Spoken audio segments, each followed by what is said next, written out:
Welcome to another episode of the Moving Spotlight podcast. This is your chance to learn how to take control of your creative career. My name is Corbin Coyle, and this is John Ruby.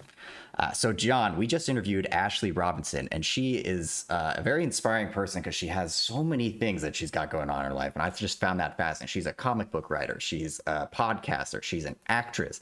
She learned Shakespeare at a very young age. Like, she's so fascinating to me because she just loves words, keeps diving in. What were your takeaways? I thought it was great. It's a great discussion we had with her. I really enjoyed, she kind of tells some fun, has some good tips on collaboration over competition, which I really enjoyed. I think that's a great thing, that mindset of like abundance versus scarcity. Yes, I think that's a great world to live in. Yeah. I thought that was so cool how because we all are competitive with ourselves, but those actors that are competitive with other people, that just, it irks you because you're like, oh, do this way, person, because I'm the director now. And like that kind of stuff is just always different than you want it to be. We have a really fun episode for everybody. So I'm excited to see where this goes. Yeah. So without further ado, let's get on to our wonderful, enlightening conversation with Ashley Robinson. Ashley Robinson. Hello, everyone. Welcome to the Moving Spotlight podcast. My name is John Ruby, and this is my main man, Corbin Coyle. Hey, everyone. Oh, Corbin, I'm excited. Today we have the wonderful Ashley Robinson. Yes. Ashley is an actress, podcaster, and comic book writer. Welcome to the show, Ashley. Hello. Thank you for having me. Oh, man, we're excited. I don't even know where to start, Corbin. There's so many fun topics. What do you think? I don't know. Yeah, it's the same thing. Yeah, it's just like a sea of things we could talk about because you're so fascinating, Ashley. We met. You're the gumbo. She's the gumbo of people. There's so much in the gumbo. Just a dilettante. Yeah, it's so nice. We have met on a wacky play, which was fun to like kind of run around and do. But you just came off another play, which I thought was cool as well because you're just a hard worker. And I'm kind of just curious, like, how do you stay on top of that all the time? Like, how are you constantly, you're acting, you're doing podcasts, you're writing, like, that's a lot of stuff, Ashley. It's funny because I actually opened another show a week and a half after that one closed. Of course. Too. Oh, wow. So I opened 3 shows in I think 8 weeks. I don't manage my time super well. I don't know if I'm the ideal person to be asking this to because I don't sleep well. Oh no. A lot of coffee. Yeah.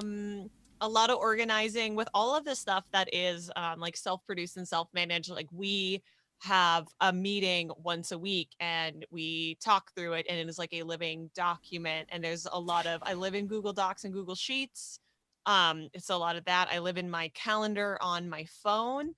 I work very hard to manage that. And then trying to embrace rest when it comes. I'm very much looking forward to December because Hanukkah is early this year. So LA is shutting down and we are going to all be sleeping until the new year. And so that's not a great answer for you. I apologize. No, that's certainly great. not a healthy answer. No, that's awesome. It is, but I think Corbin's also touching on the point of being a doer. Sounds like you're a doer, Ashley. How did that come about? You know what I mean? A lot of people talk about things, but you're actually doing them. So what created that in you, would you say? This ability to like do things like the meeting, even just setting that up. Who's the we? I'm just curious. Oh, so my husband and my creative partner, that is the we. So ironically, someone asked me recently what I was doing at his house. And we collaborate on a lot of stuff. Like he wrote a prose book, and so I have an English degree, so like I was the first editor on that. I'm doing a new comic book project solo next year, and he has given me a lot of notes on that. So like, even if we're not working on projects together, he collaborates with me on pretty much everything, which is great. In terms of where the drive comes from, I'd love to give you a silly answer, and that is I'm an Aries and I can't help myself. Like, I'm a sun, moon, rising in Mercury Aries. So I'm just like, I don't know. If no one's going to do it, I'll just do it. That's fine. Let me just do it. And I got really tired right after theater school of just sitting around and waiting for stuff to happen. And I also, this might be harsh, but it might also be helpful. I know what my face looks like. I know that I am not the blonde girl next door, the ideal lead in a lot of like big projects, or when you think of stuff like that. So when you are a little more atypical in terms of like a white American market, you can still work and you can still be incredibly successful. The people that I know who are most successful are actually the most unique in terms of like body type and perspective and what they offer and things like that. Mhm. But everyone I know who has become very successful has created their own work. So I just looked to the people that I admired the most. And nothing is too hard now with the internet, which is a blessing and a curse, of course, in our modern times. But you can YouTube how to do anything, including how to make a YouTube video or how to edit or how to create a podcast. And there's a lot of really fabulous resources. So I don't know. I just, I guess I was imbued with the confidence that I could do it.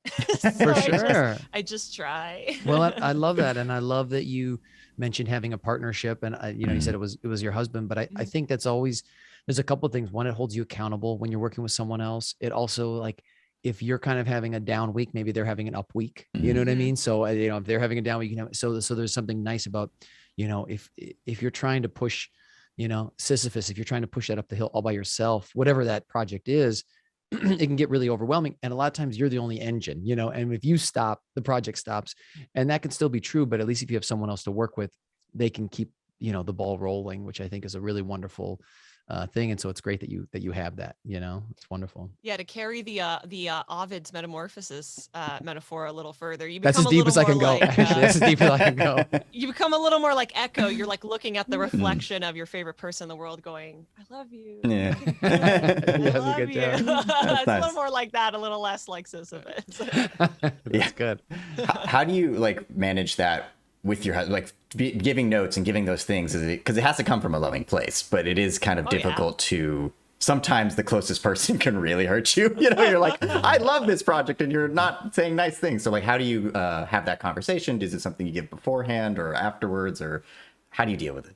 It's not hard, but hopefully the person that you're collaborating with, you do have some kind of pre-existing relationship with. So even if it's not a romantic partner, like, you do have to divorce yourself from that thought process a lot. But hopefully it's someone who you respect in the first place, which makes it a little easier. I mean, none of us like getting notes. We think we want notes, but you really want a pat on the head, right? Yeah. You really want to be told how great you are. I needed to be told a lot when we first started collaborating, like, hey, I'm not your boyfriend right now. I am your director or your editor or whatever that other position is that needs to be filled.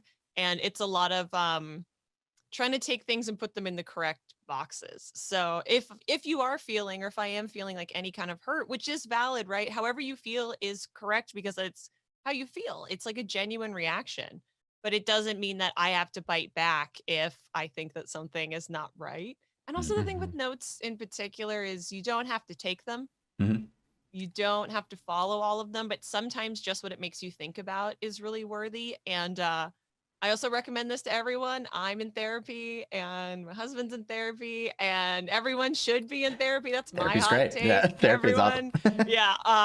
BetterHelp's really affordable. Highly recommend. So like stuff like that too, like really helps if there's ever an issue. But this is also my like relationship advice in general. Hopefully that person's your favorite person. So anything that might be unintentionally hurtful or stressful, you get over because you choose to, because I want to keep collaborating with him in my life and in creativity. So it's not easy, but it's not hard either. No, and I think I love that, Ashley. And I think sometimes also you can be clear on what kind of feedback you want. Maybe that can help too. You know, I mean, like sometimes you know, if I'm working with my wife too, I'll be like, just lie to me and just tell me it's awesome. Like, right now, I don't want the feedback. She's like, I can't do that, because she has to be really honest. I'm like, damn it. So, but I think, you know, you sometimes if someone has me read something, you know, I'll be like, well, do you want me to just, you know, do you want me to give you know, specific notes, or do you just want me to kind of give an overall general thing? And so I think, and that can be given either from the person kind of giving the notes or the person receiving. You can kind of let them know, hey, I'm struggling with this. And I think, you know, that ties in with collaboration. And that is, I think that's such a, I don't want to say fragile, but it's such a delicate balance with a lot of people, you know. I mean, that can even be, I remember Corbin and I were talking, and I think he had like an audition or something, and, you know, the other actor was like trying to like direct him, which I've had to, you know, where you're with another act. And the thing is, I've also had where I've I've done that with other actors and it's worked out great. But sometimes it's like right away, nothing's been established, you know, and the way they say it. And so there's so much that I think is like very like delicate in nature with how, you know, how that's done. You know what I mean? How you collaborate, right?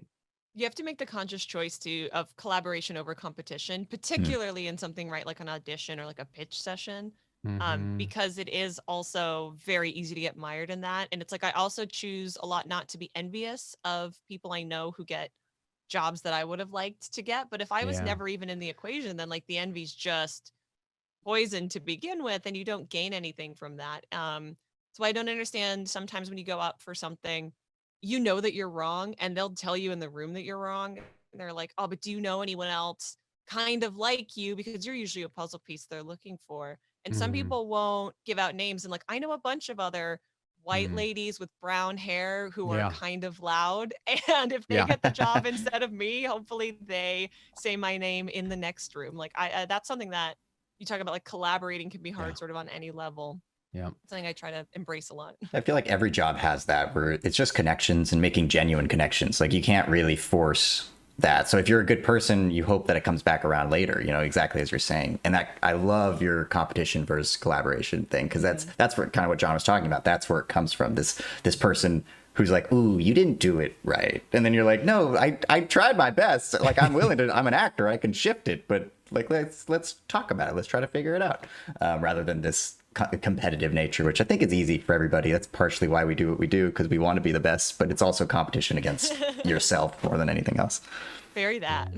Yeah. And you know, it's interesting too, because I think, Ashley, with what you were saying about, you know, kind of having envy or seeing people get other jobs. And I was just talking to someone kind of called me about this yesterday. And one of the things I've kind of found with living life is sometimes you'll see like, oh, they look like they're in the perfect relationship, they're so happy, and then like they get divorced and you're like, whoa, what happened? And so sometimes you're envious of where someone else is on the path, whether that's really like kind of truly where they are. And that's where I think it's so important to kind of be on your own journey, you know, and no, we all have that of like, oh, that was a job I really like, whatever, but just know that like the time and pace that it's happening. You know, I was just listening to this guy, I think his name is Robert Greene, and he was saying we're all in such a hurry. Everybody's in a hurry. Everybody wants stuff fast. Like he's like, it's like way like relationships, career, all these things, you know, money. It's like we all are in a hurry. I thought that was really interesting, because I was like, oh yeah, I do feel like, you know, we kind of have that hurry energy, you know. And Instagram is a lie, and I think we all need to remember that. And it's very curated, and it's not true. Oh man, Corbin, so many quotable moments already. Instagram is a lie. That's our title. That's our clickbait right there. Ashley Robinson says Instagram is a lie. Please follow me on Instagram. Now I hate Instagram, but follow me, please. I need it. So Ashley, I want to talk kind of dive into a bit of the acting. How did you get involved in acting? How did that come about for you? So my mom will tell you that I'm from Canada originally. So we have junior kindergarten and senior kindergarten. It's just like so you start going to school when you're about 4, and it's just much shorter days, and it's a much more protracted curriculum. So when I was in junior kindergarten, we did a Christmas pageant, and I was a star. And there's a picture that she has of me, you know, it's a big cardboard thing around my head, and my eyes are closed, and everyone's like, oh, it's because you're shining so bright. And she will point to that picture, and she will tell you that I've always been dramatic and say that it was inevitable.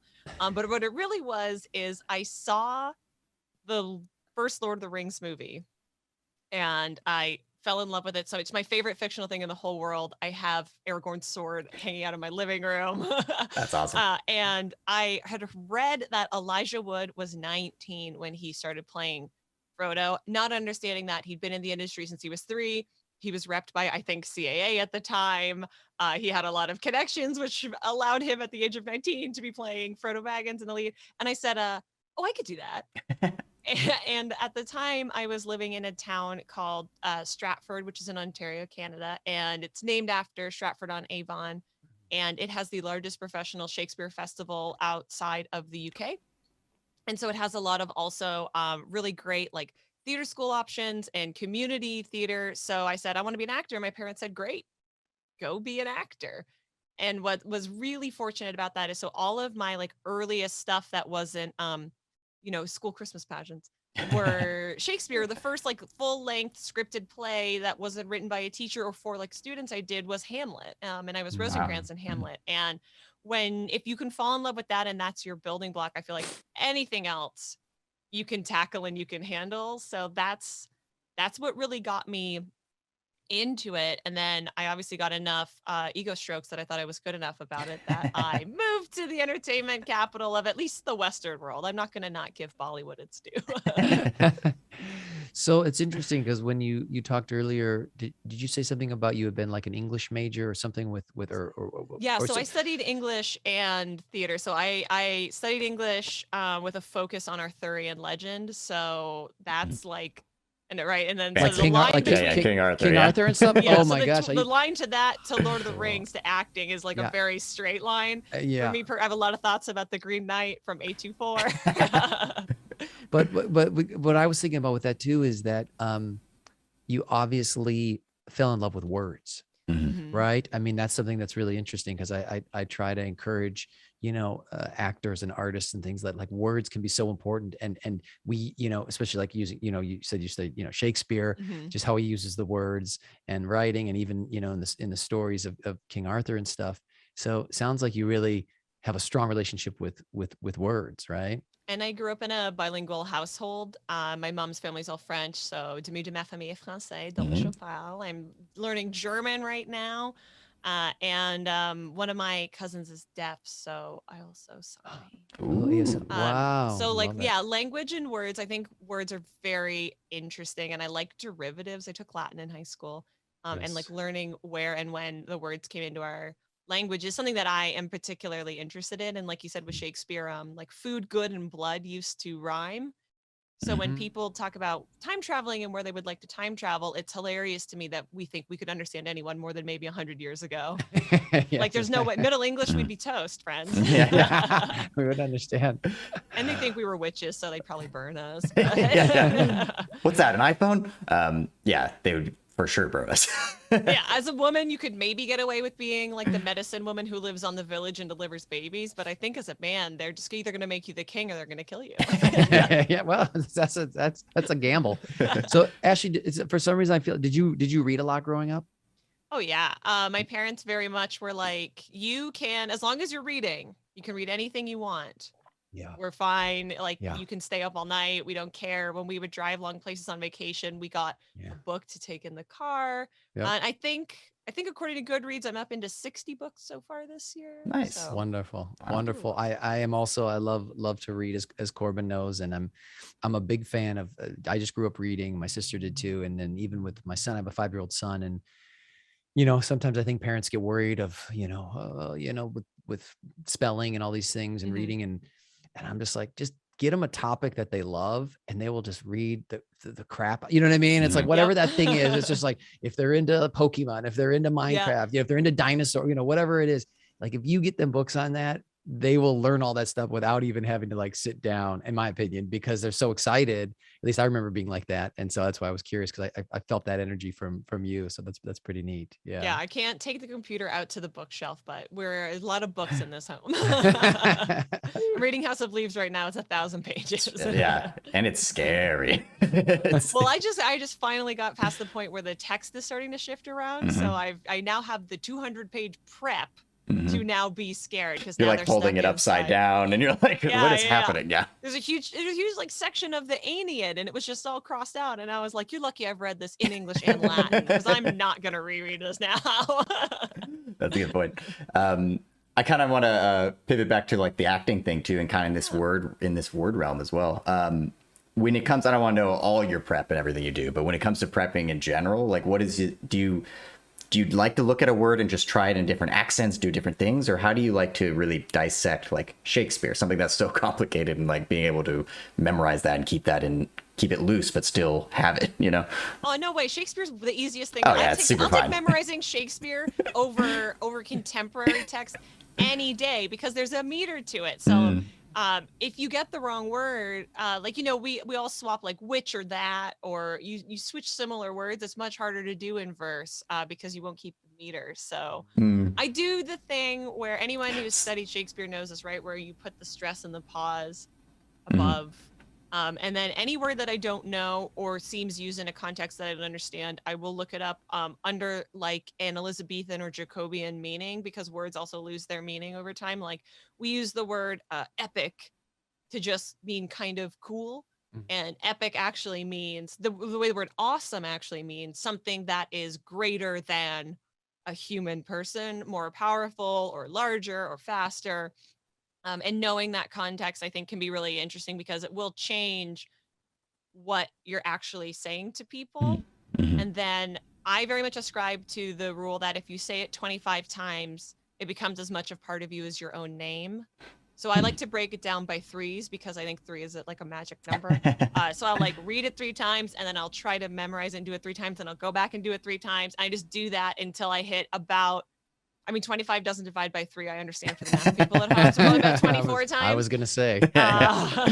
I'll do reps like that. But for me, it's just a matter of, once I understand the context, getting the text as quickly as possible, unless it's a show like we did where you didn't have to be off book, and I will not memorize a lot of my lines. space work. Yeah. And I also like to do the thing, and maybe it's because I also write, but I really like to write sort of a journal entry as the character. So like, this is my name. I am this many years old. I decided that we played brother and sister. I decided that we were from Vermont when we were having our Halloween party. And like, that's the kind of character work that I like to do because it's important for me to know that. I don't know if that's the same for everyone, but I like to know, did I go to school? What did I study? What was I passionate about? What do I think if it's important to the character, like what my love life has been like. But I don't own a dictionary because I do have a magic phone, but I do have Shakespearean dictionaries like pinned in my bookmarks. So yes, I think you need to start from the text. And I also think it's really important to try to stay as dead letter perfect, as they said in my theater school, as possible, because the writer, I don't think writers choose words haphazardly. So even something contemporary like Sorkin, it is really important to get the meter and to go from those words, or else Sports Night isn't as funny as it is. Yeah, definitely. Is there any acting projects that you can think of that kind of stand out that you really enjoy doing, whether it was something, that you wrote and created or, auditioned for, or whatever? Is there anything that's jumping out to you? I have played Peter Pan a number of times because again, I know what my face looks like, and I'm short. I'm like 5'5". You are my tiny. Tallest, and I have short hair. So like when I go into audition for Peter Pan, which blessedly I think I'll be able to do for a long time yet. They're like, oh, well, do you want to read for Wendy? And I'm like, no. We know, I know what's happening here. Every time I play Peter Pan, it's the most fun.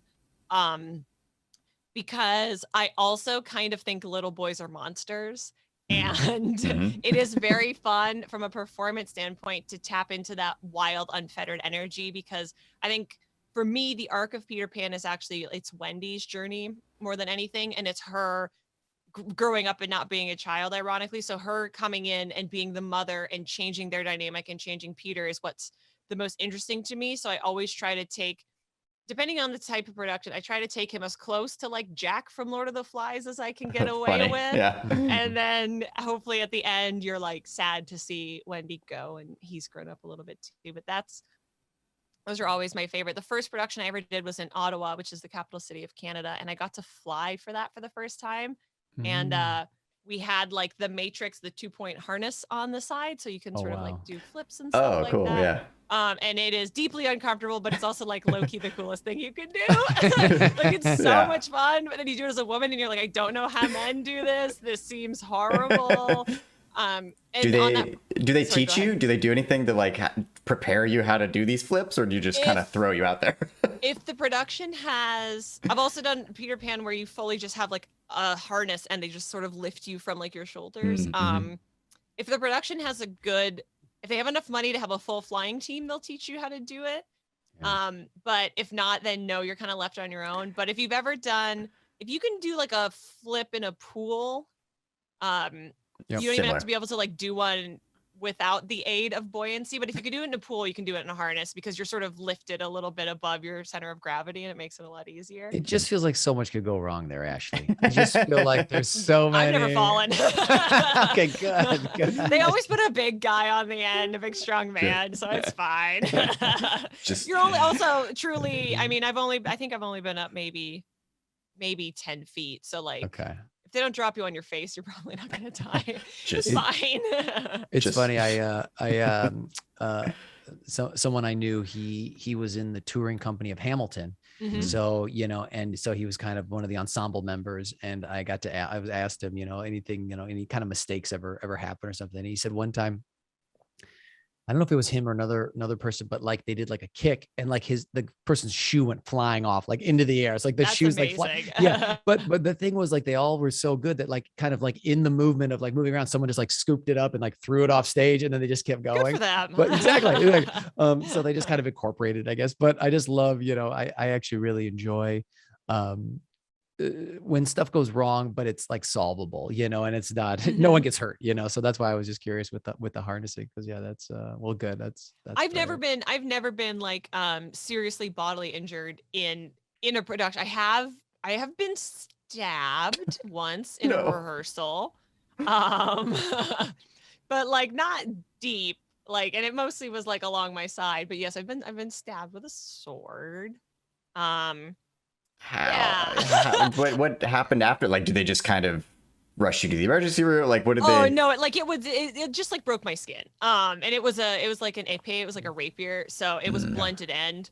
But it like cut in under my skin, and I had like a huge slash up my side. Was the person apologetic? Not as apologetic as he should have been. Exactly. We had been sort of seeing each other up to that point, and we were like working on this project together, and then he stabbed me, and he was like, no, you're fine, and I was like, I will tell you when I'm fine. So rehearsal ended, needless to say. and the relationship. Yeah, really. I don't even know what happened to that man. I hope he's well. Actually, I met my wife doing a play, Mm-hmm. and there was like one time on set, there was a screen door and the handle fell off of it. And I knew the handle had fallen off, but she didn't know. And I knew like in the next scene, she has to go up to the screen door and like try to open it. And there was no handle on it. And so, or I should take that back, the button. So you pushed a button to pull it out. So the handle's there, but the button was off. And so it was really funny because I'm on stage, like trying to like mentally send her a message that like, the button is not there, and like, it's like I'm missing cues and stuff. Cause I'm like trying to like, it's impossible to do with an audience and stuff, And so she went up to the door and I just hear her like trying. Did and she it's not get over. the hand around the back? No, then I ended up going over there. I just like yanking the whole thing pretty much almost off the wall. I was just like I just had her, and then she left, and and then they fixed it in intermission. But it was funny just because I saw, it was like I saw the train wreck slowly happening, and I was like, what can I do? So I saw a friend. He was playing Mark in a touring production of Rent. And Mark has a scene, I think it was Halloween. It might've been a different song, but he has a couple scenes where he's at the phone booth and he punched the phone booth. And you could just like tell that he had very much hurt his hand. And then the next day he was like, broke my finger yesterday. And I was like, good job, friend. I was like, I don't think Mark is like a really angry character. Like, I don't know if you need to be punching the phone booth maybe, but you made a choice. You made a choice and you stuck with it. That's all that matters. It's funny. I mean, it's not that funny actually, but like that'll happen in sports a lot where someone like loses and they'll punch a wall and they like always break their hand. I think they don't realize how fragile their hand is in a hard, like a wall, and they're so angry. And then the next day, similar thing where I think I broke. That's the thing where as a woman, I'm like, I don't understand that impulse at all, but enough men do it that I'm like, I guess it's just in your brain somewhere. Just somewhere in there. Yeah.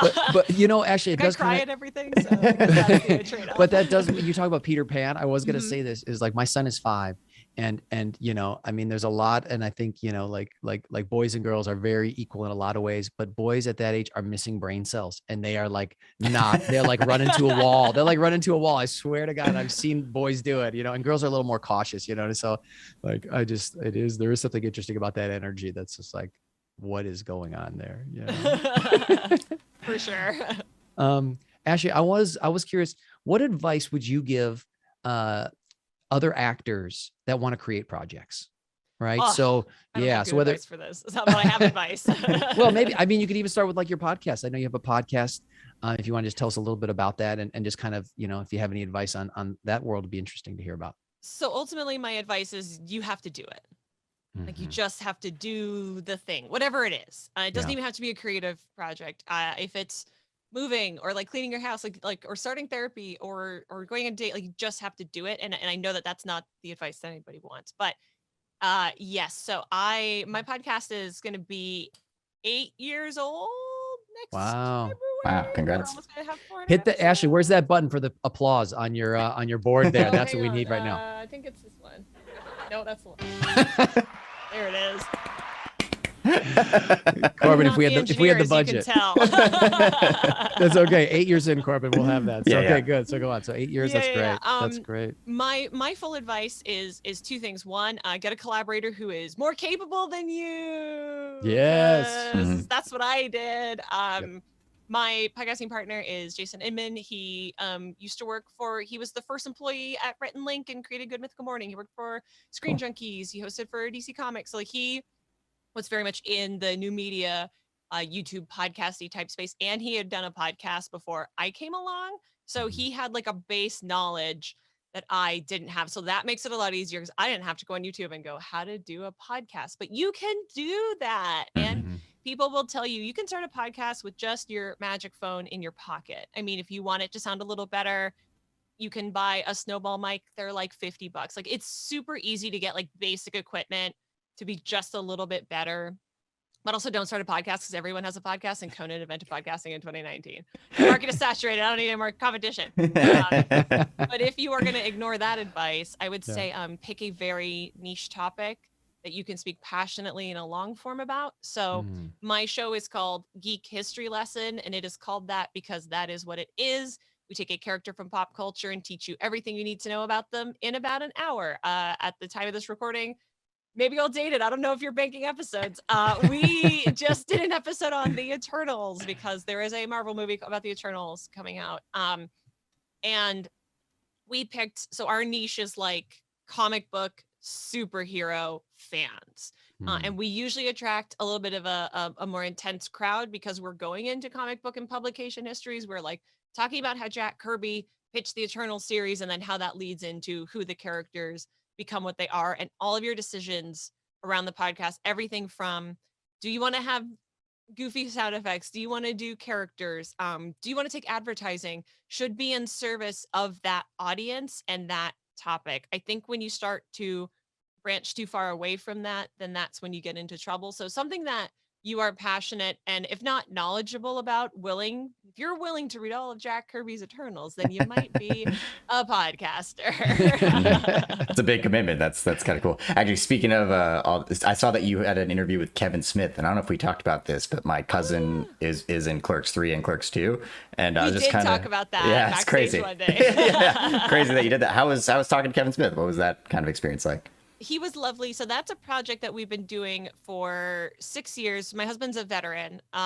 He was overseas for a year in Operation Iraqi Freedom. And so we did for 6 years a charity drive in service of Operation Gratitude. And so last year, because of COVID, we did it all digitally and we interviewed Kevin as our kind of spotlight panel. And he was really lovely. He's really cool. We'd met him a couple times before, doing like his show spoilers and stuff like that. But yeah, I mean, he was a perfect gentleman. I can't recommend working with him enough. He's lovely. That's what I hear. He's just like totally willing to do everything and anything. Like he just is such a nice person, which is amazing. And also it'd be super devastating if he was like a bag of dicks. Yeah, I think so. Yeah. Yeah. So Ashley, let me ask you this. We are still, kind of growing our podcast. What advice would you give for us if we're only like, a couple episodes in a sense, if we're you 8 years ago when you first starting, because I know you said starting, but now what about like, reaching people or trying to, get the word out there? What advice would you give us? The only reason that Facebook is worth it is because Facebook and Instagram targeted advertising is very good. If you have a little bit of a budget, even if like I'm talking like $35, it is really worth it because their algorithm targets their ads in a really, this is like not a fun creative conversation, but like No, it's those important. I think it's ads good. are really good. You have the right idea because you have guests. So we don't have guests all the time. We have guests like intermittently. And like reaching into other people's bubbles, I think is really useful because it's not even necessarily like the quantity of your following, but it's the quality. So like if you bring someone on who might be considered a micro influencer, like someone with like, I don't know, less than 30,000 followers, if they have dedicated followers, then they will follow you if you do something similar to them. And like that's something that I'm very interested in, is like how to get other people's followers to come to me. Yeah. I'd also recommend checking out Podcorn. Podcorn is a great platform where as long as you have one episode, they can secure you advertisers, and they are very good about niche specialized targeted marketing. So if like from a business perspective, I'm always like, check out Podcorn. It's the best. They will give you money because this is a passion project, but we're all living in a hetero patriarchal capitalist society. So we would all like to make money. And then batching episodes is my other recommendation. And if it's not fun for you, then change it, because our show has changed a lot. We've added different formats. We've gotten sillier and a lot less serious, because when it's not like, when this becomes work, it's not fun. It's not fun at all. Even though it's just talking, like giving your energy, and now we're all giving our energy to screens, can be really draining. Yeah, it is. It's so weird. Well, speaking of Podcorn and sponsors, let's cut to our commercial break. If you're interested in learning more about acting or studying with John Ruby, which is me, please check out johnruby.com. There's more information about classes on that website. There's also my bio, Corbin. And you know, a little teaser, we might be having the Moving Spotlight podcast merchandise on there very soon. It might already be on there, actually, depending on when this comes out. So go to johnruby.com. Looking forward to hearing from you. Thanks.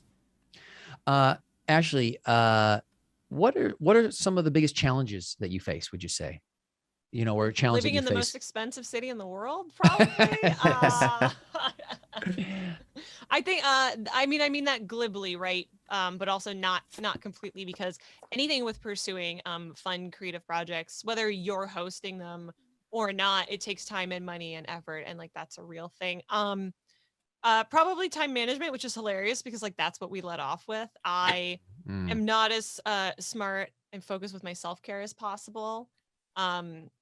And I think probably I have a hard time saying no to things. If I get offered anything, I still very much operate from that scarcity mindset of, well, but what if I went and someone came to it and they saw me, or they wanted to collaborate with me, and what if I didn't take it and then someone else got it? You know, like that I would say is my biggest challenge. Everything else in terms of like financing or the size of projects or like the reps that I have or that I don't have, like to me, that's all stuff that's manageable, and it's all stuff that I can come back to and revisit. And that's just because I'm not fresh out of university anymore. So luckily, when you do a lot of your own projects, you learn that nothing is not manageable. Like sourcing a printer for a book is not impossible. You know, taking down getting paid by a publisher who doesn't want to pay you is not impossible. Finding an agent is not impossible. Like all of the things where I feel like I'm struggling right now are just in terms of like a work-life balance, because when you monetize all of your hobbies, it's like, how do I have free time anymore? What is fun? Who is she? I don't know her. That's great. How is so when you first moved here, when you were getting your green card and everything, how does that kind of fit into the world of like trying so hard to monetize your hobbies and doing all these things and figuring out, like, because that's a big journey in and of itself. Yeah, I mean, it was great when I first came because I just showed up on a plane with like 2 suitcases and I had no idea what I was doing. I was like, this is fine. I'm 20. Who cares? Who knows what's happening? The rest of it, though, immigrating to a new country, it's the number one thing that irritates me is when people are like, well, I'm going to move to Canada. I'm like, then I hope you can contact a great immigration lawyer. I hope you have $20,000 squirreled away, because like it is a long and expensive and protracted project. And there are movies that have led people to believe that it's very slimmed down and easy. Just walk in and you're good, you know? Yeah, pretty much. And that you can just get married and that's it. And that's not the case. Corbin and I actually know another actor friend of ours who's going through that journey right now, who works on the same show with us. But it's the most expensive. It's the most expensive thing I own is my American citizenship. Is an ugly certificate that's in my lockbox. My passport came though. I was so thrilled, and everyone I've showed it to, I was like, "This is my first American passport." I'm so excited. I was really nervous it wasn't going to come in time for Christmas, so I'm truly, truly thrilled. Yeah, it complicates your life in ways you can't imagine. If you come on a student visa, you can't work except at your school. If you come on an O1 visa, which is the exceptional aliens or aliens of exceptional ability, you can't work anywhere except in your field legally if they come after you. When you're on a marriage green card, they can come to your home and check on you at any time. And then in between there, you get called for like biometrics and health checks. So that's biometrics where they take your fingerprints and then they ask you, when was the last time you flew somewhere? They asked me that at my citizenship interview, and I was like, I don't know. Yeah, I don't know. Yeah. You have it pulled up. I think it was England. It might have been Canada. Who knows? Why did you go there? And you're like, I just wanted to be in New Zealand. What do you want from me? So it complicates and stresses your life. And it's also something that there's not a lot of great resources unless you're willing to shell out a lot of money for a lawyer for. So like, I really try to help people, because the thing is if you do the steps correctly, and you pay your taxes and you're not a criminal, you can't not get approved.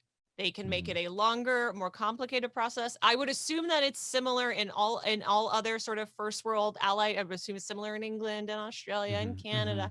And they can make it more complicated, but it's like anything bureaucratic. If you just fill out the forms and you pay your fees and you go to the building on time, it will be fine. But no one told me that when you first started. Showed up in this country to go to school. And that's why I think so many people come and then leave, because it is long and protracted and expensive. And then, my O1 application was $4,500, which was more money than I'd ever had in my life up to that point. And so you have to make different decisions to ensure that you can pay for that or get that paid for and then paid someone back, or you can take on that debt in a credit card. And that's the kind of thing that most people don't have to face. But if anyone is, truly hit me up, and I'm happy to help.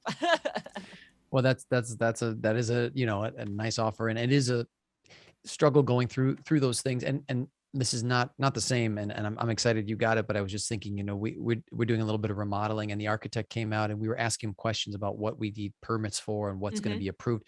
And he's like, yeah, I kind of don't really like, he's like, I know, but you kind of don't know. And I'm like, well, how does that make sense? Like, well, then who does know? He's like, well, you go to the office and if they approve it, that's fine. But then the inspector cannot approve it. I'm like, well, wait, so like, but I'm confused now. So like, who's going to let us know? He's like, well, you don't know until you go through the step. You're like, well, that's a really annoying, that's kind of a pain. And so, with what you're saying, I feel like it's always helpful. If you have someone who's gone through it before, but just also it's challenging as you're going through it, because you're like, oh God, it feels kind of insurmountable, a lot of money, and it's like, well, where do I go for answers? Yeah, and everyone's process is a little different. Like, I am a white woman from a country that's an ally, and I don't have an accent, so that makes it easier than for a lot of other people. But everyone assumes that I was seeking asylum, which I think is wild, because we haven't been at war since 1812 with each other.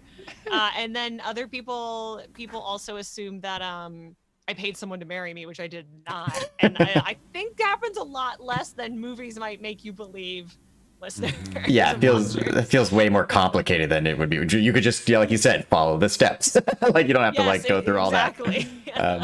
Actually, I want to transition quick to our fun segment called Bragg Time. And it's time to brag. So I just want to give you the floor to be able to talk about like a win you've had. And it could be about, the green card, or it could be about acting. It could be about podcasts. Just giving you an opportunity to celebrate your win, because we don't often get a chance to do that. That's so interesting. I feel like my biggest win recently was I tweeted at Raul Coley and he retweeted it, and I was like super proud of that. That is so shallow and that's so stupid. That's great. Also, he's very hot and I would love to work with him. Midnight Mass is great. It's probably my biggest win of the year is probably getting my citizenship, because I waited for so long and then it got pushed off because of the last administration and then COVID. And then from the time I got my letter summoning me to my interview, I was a citizen 3 weeks later. Wow. That's crazy. Great. 3 weeks? Yeah, that's so annoying. Yeah, they were like, we gotta get you out of here. That's amazing, though. Well, yeah, those are both great. I mean, when you tweet at somebody and they respond back, that's so fun. Like, you don't ever get that, Yeah, especially when you're like, oh, this was good, and I spent a lot of time on it. I think I was really clever. You should update him about your green card. Yeah, let him know. Actually, I do want to touch on, before we wrap up here, the comic books. And so have you written your own ones? Have you illustrated? Those Yeah, are so all my yeah. comic books. Oh my What gosh. do you mean? So fill me in, because I don't know that world that well. So I'm curious on how it kind of. Yeah, I am an award losing comic book writer. I lost our third award on, I'm also an award losing podcast. We lost our third award 2.5 weeks ago, 3 weeks ago, something like that. The Ringos love to nominate us and not let us win. So in 2013, I won the Top Cow Talent Hunt. Top Cow is a sub branch of Image Comics, which is the largest publisher of independent comics. And so my first published work was through them, on a character called Witchblade, which was really cool. And it was a backup, just a short 6-page story in the back of a regular issue. And Ron Mars is the writer who wrote the regular issue, and he created my very favorite Green Lantern, Kyle Rayner, the sexiest Green Lantern from the 90s. So that was very cool. And then I did a bunch of anthology work and small series. And then in 2017, my debut series, Jupiter Jet, which you can see back here. Those are my solo issues on the spinner rack. Which is like a 16-year-old girl inherits a jetpack with a mysterious power source from her dad and fights aliens and might not be on Earth. Wow. It's a 5-issue series. It's a standalone graphic novel now. I co-wrote that with Jason Inman, who's also my podcast host. And then we wrote our sophomore graphic novels called Science, The Elements of Dark Energy.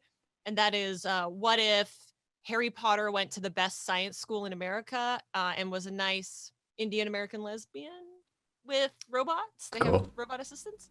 And then last year, Jupiter Jet's second volume, Jupiter Jet and the Forgotten Radio, came out. So all three of those have been nominated for Best Kids, Best All Ages comics. Jupiter Jet's like fully all ages.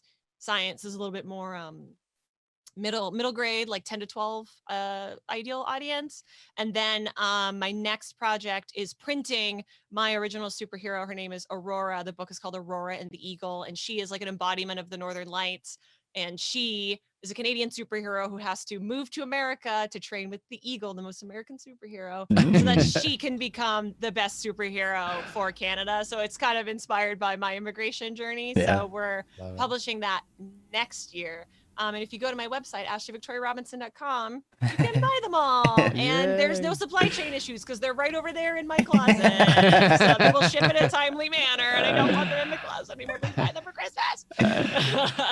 That's so great. And who did you find an illustrator, or how did they, if you wrote them, and then how does that work? Yeah, so we hire out the rest of the team. So we hire line artists, colorists, letterers, cover artists, stuff like that. On Jupiter Jet, we work with an incredible artist named Ben Matsuya, who actually drew fan art of Jason when he was working on Screen Junkies. And then we wrote him and said, do you have any sequential samples, which are like comic book pages that show that you can tell it, basically writing storyboards, that you can draw a moving story. And we hired him. He actually lives in Orange County, which is so wild. Like he lives like 45 minutes away from us. Could live anywhere. Yeah. And then for Science, it's drawn by an artist named Desiree Pittman. We tabled beside her at a convention in Portland. We had a really hard time finding an artist for that. We went through like 3 or 4 people. She wound up drawing it. And then for Aurora, it was really important to me to have a female Canadian artist as well, a collaborator. And so the CBC, which is a Canadian broadcast company, had an article that was like the 20 Canadian comic book creators to watch. And Emmanuelle Chateauneuf, who's my artist on that, she was on there. And I just cold emailed her and was like, here's my pitch. You want to do it? And she was like, yeah, sure, I'll do it. And that's cool. I'm so glad because she has a very strong aesthetic sensibility. I feel like she really elevates my work, and I put less on the page for her than I do for anyone else because I know that she will just take it and run, and it's such a blessing as a collaborator. I'm actually very curious about how that works. Do you write it all out first and then you kind of send it, or how do you get them to know what you're thinking and then letting go of that a little bit? Yeah, so we do traditional scripting. We do full script, which means it's like page 1, panel 1, full panel description. Like if there's something important, like I need a teacup in the background because we're going to need to reference this teacup on page 15, like it goes in there. And then dialogue points like Aurora, what she says, Eagle, what he says. And then that way also you're letterer can just copy it out of there and put it in. Easy. Yeah. Yeah. So that's how we work. Depending on the artist, and it's neither good nor bad. Like some artists just need more. Like some you need to tell them the camera angles and like you're really like being a producer on the project, and some you can just let them kind of go a little more loosey goosey. I haven't done what's called Marvel method, which is where you're like, I don't know, in this issue, Spider-Man's at dinner and then Spider-Man fights the Rhino and then he beats him in the end. And then you let the artist kind of storyboard it and script over that. I want too much control to do that. I am too much of an Aries to like cede that much control. Well, I also feel like, Ashley, and this deals with when I've had to like hire crew and stuff like that on sets or things, is like, you want people that are hopefully going to be better at their job than you would be at it. Exactly. You know what I mean? So like when you're saying you could do a little less because, you know, she's going to do a lot in a good way, you know, and I think that's always nice where it's like, yeah, well, you know, I want to, you know, if I'm on set, I want to hire someone to do sound. Hopefully they'll do a better job than I would, you know, or they know, you know, like they're more in that world. And I think that's a very, you know, good way to, oh, this person's way more into numbers than I am. Great. They would be a good accountant. They would be good in, you know, the finance, you know, so like that's, that they help elevate the project you've got, you know? Yeah, you hope that you're the least capable, least smart person in the room at all Yeah, times. yeah, exactly. To keep, yeah. I never do that, but I probably should, Ashley. That's good. That's good advice. I don't know what that says about you, Corbin. It says a lot is what it says. No, you said earlier, find someone more capable, Ashley. So I found Corbin. So, you know, I get it. I completely, I get it. I got to keep him on track. That's the only way. It does. Should we go to your best bad acting? I think so. I think this is the time. All right, Ashley, this is very fun. Corbin's going to put a quote from a famous movie that you will know. And it's just for fun. So you get to just do your best bad acting with it. And we might give you a note to do it again or something, but it's just for fun. So have, you know, you can embellish it however you want. You know, it's more just for enjoyment than anything else. I've been waiting for you, Obi-Wan. We met again at last, in fact. The circle is now complete. When I left you, I was a learner, but now I am the master. Darth Vader, Stab's meg. So good. I was going to say for a redirect to do an accent, but now I'm stumped. So she already did it. I mean, it was like, for me, it was Highlander or is it Highlander? Yeah. I don't know. Whatever the show my wife watches that takes place in Scotland. It was great. I love Outlander. that. Outlander. Highlander actually stars Sean Connery. You're right. I'm going to get shot. Sci-fi fans, I'm so sorry. You're right. My Scottish accent, to be fair, is basically Merida from Brave. That's it. So good. Okay. I got to redirect first, just for fun. Ashley, I want you to, that was great. Now I want you to be whatever type of, now you're the bad woman, you're the bad guy, you're the evil villain, whatever your villain, a fun villain. I've been waiting for you, Obi-Wan. We meet again at last. The circle is now complete. When I left you, I was but the learner. Now I am the master. Wow, I'm yeah. I don't know. This is such a witchy vibe. I like it. Yeah, it was kind of creepy, witchy. Yeah, that was good. I just want to be a witch. Yeah, serpentine. Yeah, serpentine. Great. Corbin, anything else? Yeah, I think that I'm stumped with that accent. Okay, wait, hold on. I got one more. I got one more. Yeah, I usually don't, but Ashley, for you, because you're doing so great, let's do Canadian Darth Vader. We got to do Canadian Darth Vader. Ooh, I have a really hard time doing a Canadian accent. Are you serious? Because I try the most to get rid of it. Yeah. So I can hear it on people. Okay. Here, I'll do one. I'll do a Canadian one for you. Je vous attendais, Obi-Wan. On commence encore à fini. La cercle, c'est tout complète maintenant. Quand j'ai quitté vous, j'étais un étudiant, mais maintenant, je suis la maître. Wow. I was like, I can't do the accent, but I can do it for you in Canadian French. Anglicized Canadian French. Amazing. That was like even more impressive. That was better. Wow. I'm like, I watch The Amazing Race Canada and I can hear their accents and I'm like, did I used to sound like that? Oh yeah. Actually, it comes out because I'm from Wisconsin. And when I say Wisconsin or basketball, they're always like, oh, wow, you are definitely from Wisconsin. For me is the one. Yeah. That's great. Anything else we need to grab, Corbin? No, thank you, Ashley, so much for being on. This was so great. Thank you guys for being so flexible with the time. I'm sorry to move this to a weekend, but I really, really appreciate it. No, it worked out great. It was an early Saturday morning for me, but we loved having you, Ashley. It was awesome. I had therapy at 7, so I was up before you. Wow, early. Awesome. Well, thanks everybody for listening. Ashley, thank you. We wish you a lot of success on your journey. Go check out Ashley's website and her podcast. Corbin, thanks again for everything today, and we'll talk to you all soon.